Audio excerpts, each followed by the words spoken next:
Do you notice what is happening in the mind right now? It says, what next? What next? There is an eagerness to know what next. This is a unique quality of human beings. The spirit of inquiry, spirit to know more. As children, when we were born, the first thing that evoked us, that touched us, is the emotional connection. We were emotionally connected to everything. And then by the age of 3, we started this, with the inquiry, spirit of inquiry. The mind started wondering, what is this, what is that? Kept pestering our dad and mom. Why sky is blue? Why this is that way? Why that is this way? You know, we kept throwing questions. When the intellect started dawning in us, started maturing in us. And then the culmination of intellect is awareness.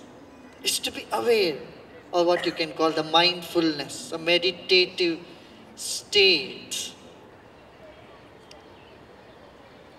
First and foremost, our identity should be that we are part of one light,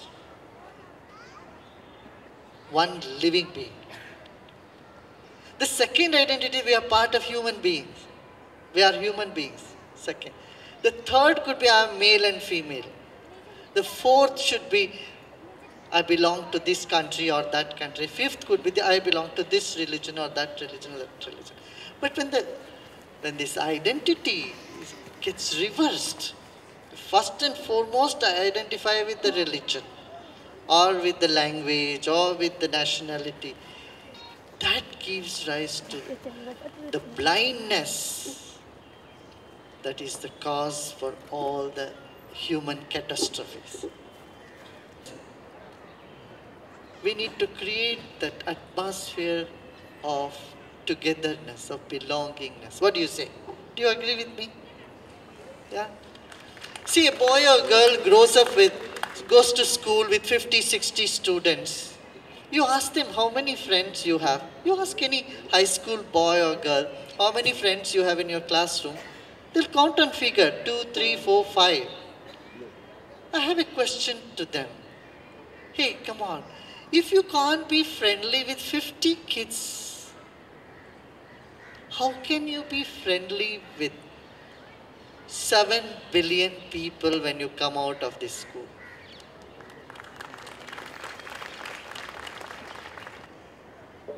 You know, make one new friend every day. Just go and say hello to someone whom you do not know. And I tell you, this has worked wonders. We need to inculcate human values back into the society, infuse it, that with which we were all born with. You know, friendliness, basic tenets of life, basic human values. You know, material comforts anybody can provide, but to unite people's hearts and mind, it needs certain skills, certain wisdom, which I would call the spiritual values or human values. You know, today, the technology has made the world shrunk into a village. And it is a spirituality which is going to make it into a family. We all need to feel we are one family. We are part of one human race. That togetherness, that emotional enrichment in each one of our life will keep away depression, which is going to be the biggest killer in the coming 20 years. World Health Organization has already given the report, the biggest killer in the world will be depression. Depression is because there is lack of connectivity.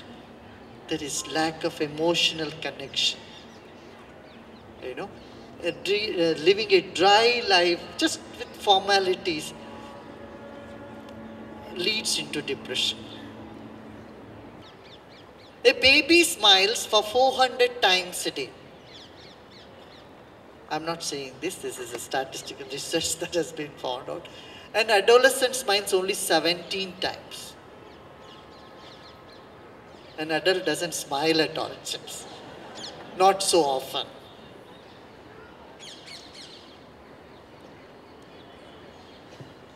As a baby, we were smiling so much. What happened? You see the joy in the faces of kids who are going to school. And then when they go to high school, is it increasing or reducing? And then you see when they come out of college, are they really bubbling with enthusiasm? No, the cloud of worry has already descended on them. Right? And then anyone who takes some responsible position, see how they get bogged down by worries. The older we get, we need to be more content and satisfied.